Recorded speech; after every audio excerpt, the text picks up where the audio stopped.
Photo पर भतार लिख के हे जानू ये स्टेटस लगाती हो। कहता तहरा फोटो पर भतार लिख के हे जानू ये स्टोरी लगाती हो। बोला ना मिक्स बाय बेदाडी रिकॉर्डिंग स्टूडियो।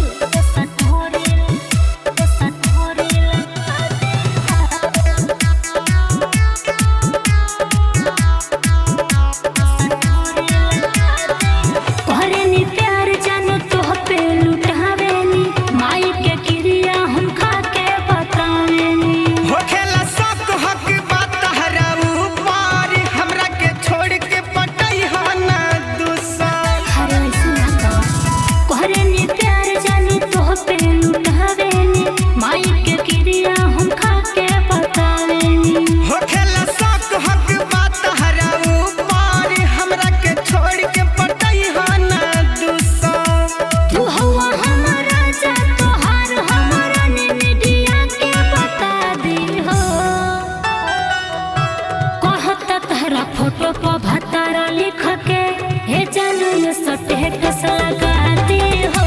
कहता तहरा फोटो पर भतार लिख